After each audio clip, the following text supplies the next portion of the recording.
What is up, everybody? Coach Juma here, and today we're going to be breaking down gut health in the simplest way possible. Gut problems are more common than they ever have been at any point in time. And anytime something becomes super common, there's a lot of BS, scams, solutions, and also just bad misinformation that gets shared. So we're going to set the record straight here so you have a firm understanding on what it means to have a healthy gut, the causes of poor gut health, and what symptoms to kind of look out for. Because again, this is incredibly common now. So many more people have IBS, Hashimoto's, Crohn's, leaky gut, ulcerative colitis, and things like this because of the general lifestyle of the American public. We're going to be breaking down a lot of evidence-based strategies that are going to make having a healthier gut simpler for you so that you can alleviate a lot of the pain that you are going through, whether you have an official diagnosis or just poor digestion in general. So now, before getting into the video, two things. One, make sure you like the video already because you're going to love it. I know you will. Subscribe to the channel and make sure the notification bell is on so that you get updated anytime we release a new video. The other thing is, I am not a doctor. This is not medical information. I do not claim that anything I'm going to be talking about is going to cure any diseases. This is just for educational purposes only and to help you better understand your body in a way that maybe was never communicated to you. So always consult your physician before changing things in your diet.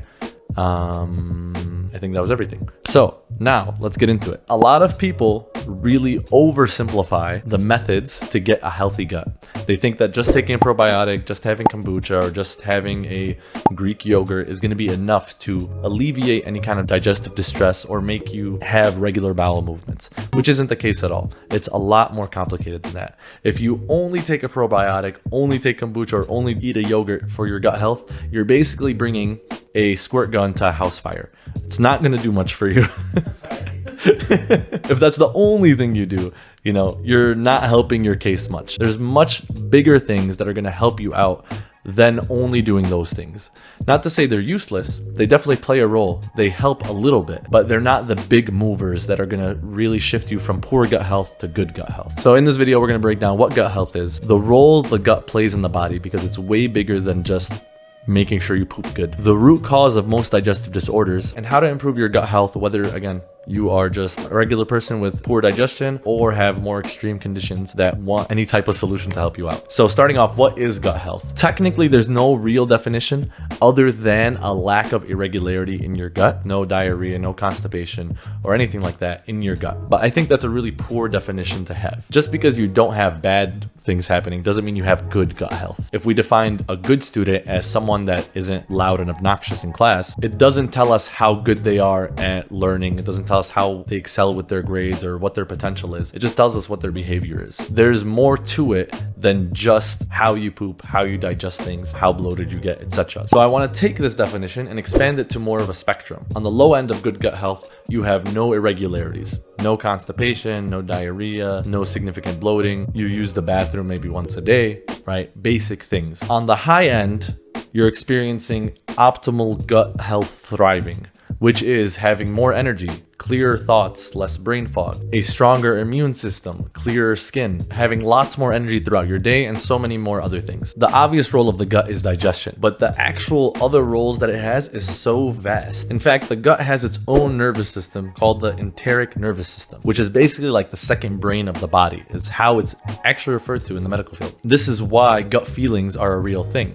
Your enteric nervous system is able to perceive things that your conscious brain, your head brain, doesn't always perceive. And it signals it and communicates it with you through your gut. So having gut feelings is actually kind of a valid thing. But anyway, this nervous system connects to the brain through a series of nerves called the vagus nerve, which is the biggest communicator in your body. And it directly leads and influences several other functions in the body, including the endocrine system, which, if you're not familiar, is your hormonal system. So the gut plays a big role in regulating and producing hormones, including thyroid hormone. A lot of people that have hypothyroidism or an underactive thyroid also have Hashimoto's disease, which is an autoimmune condition that originates in the gut. And the thyroid influences everything. Your metabolism, your heart rate, your ability to burn calories. Insulin is also regulated by the gut bacteria. And a lot of times if you have insulin resistance, it's because of poor digestive health. The gut also regulates your sex hormones like testosterone, estrogen, progesterone, and things like that. And poor gut health will often lead to low testosterone in men or things like PCOS, estrogen-based conditions that could be avoided with better gut health. The gut also produces and stores 95% of serotonin in the body, and plays a big role in vitamin D absorption, which is a precursor to a lot of hormones, and it can't be absorbed properly in the gut if your gut health isn't optimal, right? And if you're lacking serotonin because of poor gut health, and you're lacking vitamin D being absorbed because of poor gut health, your mental health, your emotional health is going to significantly be impacted. And there have been lots of studies correlating poor gut health with depression. Your gut also influences your immune system. In fact, over 2/3 of the tissues in your body, of the cells in your body that are responsible for fighting immunity, reside in the gut. And it's why it's really common for people that have digestive distress to get sick really often or really easily. A lot of the symptoms as a result of gut health include obvious ones like constipation, diarrhea, irregular bowel movements, so not going at least once a day to the bathroom, and constant bloating, which isn't a normal thing. If that's a normal thing, something's wrong. And there are less obvious ones like low libido or low sex drive, bad skin, having a lot of acne, brain fog, poor mental health, poor emotional health, lots of low mood, low overall energy, constantly getting sick, having sensitivities to certain foods, and swelling of the hands and feet are all also really common signs of poor gut health. If you're experiencing a lot of these, odds are you have something wrong in your gut or something that needs to be worked on in your gut to improve your overall health. So what causes all of these issues? There's a number of things. It's never just one thing. It's usually a culmination of a lot of little things. Some of the really common ones that we'll see is eating food too quickly. Now, this one might seem surprising to you, but digestion actually starts in the mouth. It doesn't start in the stomach. You're breaking down food by chewing it. The saliva that you create in your mouth is also breaking down the food and absorbing it readily. If you don't chew thoroughly, that means your stomach, your intestines, everything that it passes through also has to work harder to break down the food because it wasn't broken down enough in the first place. It's kind of like if you had a coworker that didn't do their job properly, you have to pick up the slack, and you're more likely to burn out because of it. Another one is overconsumption of sugars. And the key word here is overconsumption. You don't need to avoid sugars entirely, but if you have sugars with every single meal or have large portions of sugars, that is something that you need to limit or avoid. The overuse of antibiotics, which is also really common and easily prescribed.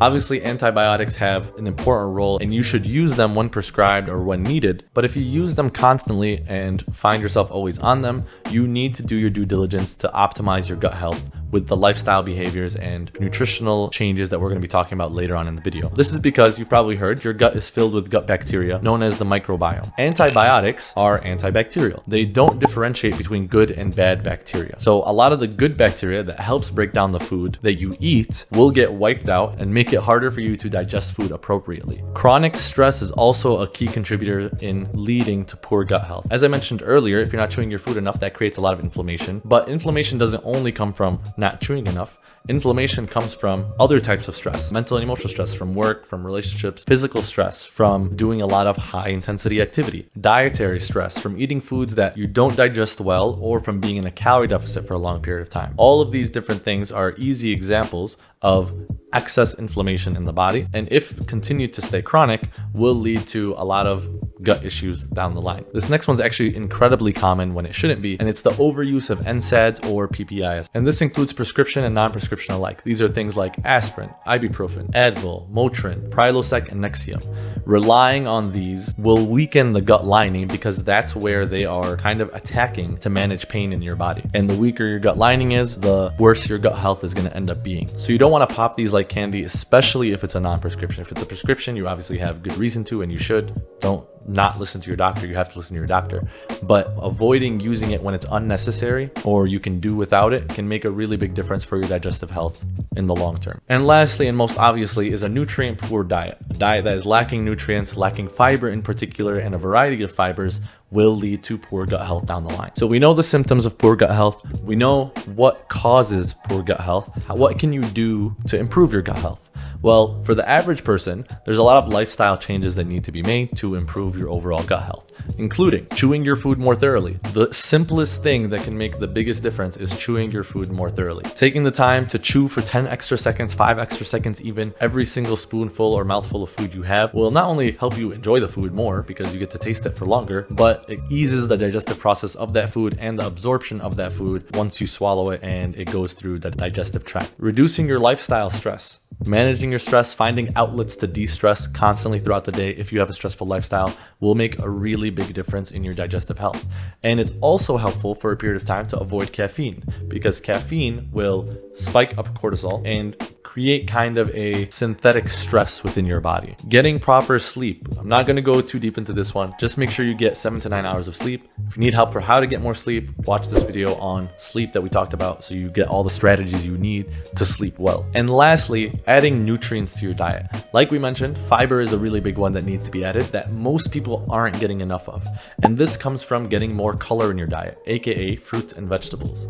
So including a fruit and a vegetable with every meal can make a really big difference. But not only that, if you want to take it to the next level, there are different kinds of fibers to have, and having a variety of them will help give your gut all kinds of tools and resources it needs to be at full strength. Taking it to the next level would look like including one cruciferous vegetable a day, which is foods like broccoli, kale, cabbages, arugula, radishes, collard green, watercress, Brussels sprouts, and cauliflower. These are just some examples of what that might look like. Plus root vegetables once a day, which are things like potatoes, sweet potatoes, carrots, radishes again, beets, turnips, onions, and shallots.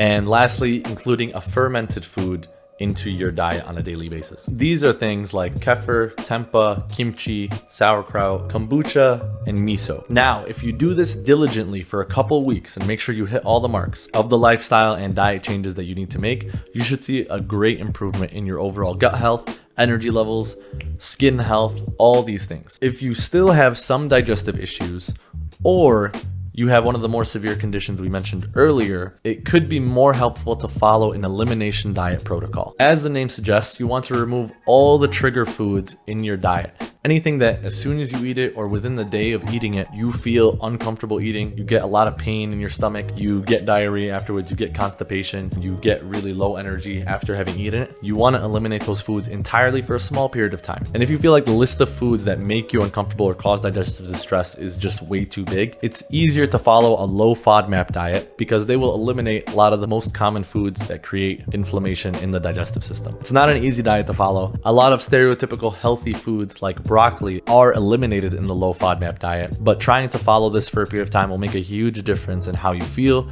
and will give you the opportunity to improve your gut health long term. Once you've gone through the first part, which is removing foods and eliminating foods, you want to restore the gut.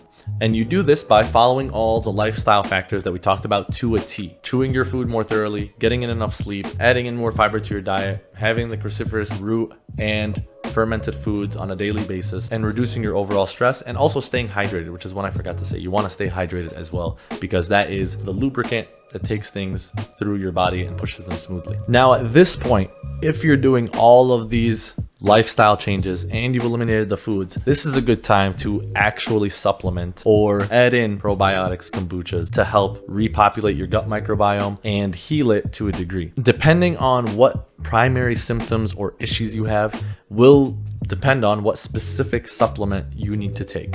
There's no one size fits all, but the best one that I think kind of encompasses everything is Aura by Cured Nutrition. This is the only supplement on the market that is meant to heal, seal, and restore your gut. You can get Aura by following the link in the description for Cured Nutrition and using code STUPIDFIT to get 10 to 15% off. This is a lifesaver for a lot of my clients. I always prescribe it to anyone that has digestive issues, and I take it pretty religiously to make sure my gut stays in good condition. So I can personally vouch for this supplement, and I know that it'll help you out a lot. Now that you have removed your trigger foods, you're working on restoring your gut, then you can slowly reintroduce the foods. The 3R system is complete. You slowly reintroduce the foods that were causing you digestive distress before. But you do this by introducing each food one at a time and seeing how you feel. Another example of a high FODMAP food is watermelon. So you will include watermelon for a 1 week period and see how your body feels after having that food. And you'll do it in varying quantities throughout the day, starting with a small quantity and increasing quantity. Because sometimes the food will sit well, but maybe you can't have too much of it and that'll lead to digestive distress. And you keep testing it out week by week until you have a definitive list of foods that will sit well with you and foods that won't sit well with you, and you know exactly what to avoid at that point. But not only that, your gut will be fully restored, will finally have taken a break from always being beat up by having those trigger foods, and will be functioning so much better than it was before, right? And that's going to lead to all the positive benefits of good gut health that we talked about throughout the video. If you have any questions about your specific situation, feel free to comment them down below. If you know someone that has digestive issues, share this with them, and until next time, stay stupid.